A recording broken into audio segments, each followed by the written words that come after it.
మాట్లాడే ముందు వాళ్ళ పరిధి మాట్లాడాలని ఊరికే వెనటలో తిడుతుంటే ఊరికి చూస్తూ ఊరుకోరు. భారతీయ జనతా పార్టీకి రాష్ట్రంలో ఆఫీస్ స్థానం వేసుకోవాలి.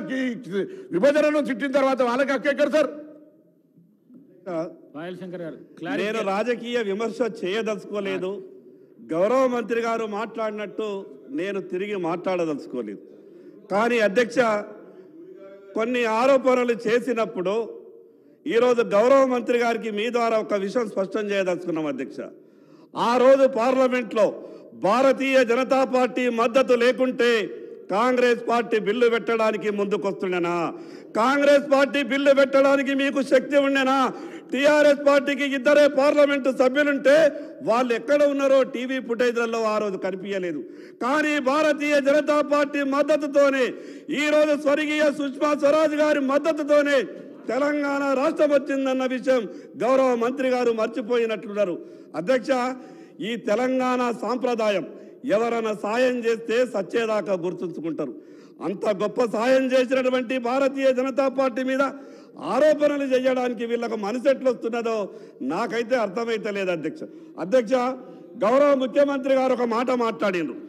ఈ రాష్ట్ర ప్రయోజనాల కొరకు కేంద్ర ప్రభుత్వంతో మేము సఖ్యతగా ఉంటామని. నేను చాలా సంతోషపడ్డా అధ్యక్ష.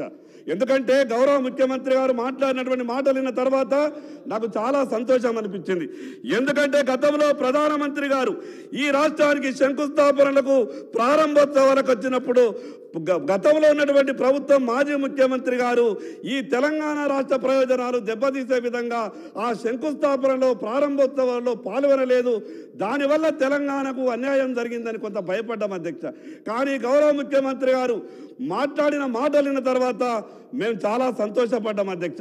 ఈరోజు కేఆర్ఎంబి విషయంలో కానీ జరిగినటువంటి విషయాల మీద కానీ కేంద్ర ప్రభుత్వంతో సరి అయినటువంటి రీతిలో చర్చిస్తే జరిగినటువంటి అన్యాయాన్ని కూడా మనం సవరించుకునేటటువంటి और चीफ मिनिस्टर्स ऑफिस से जो अहकामात गए थे उस पर अमलावरी नहीं हुई।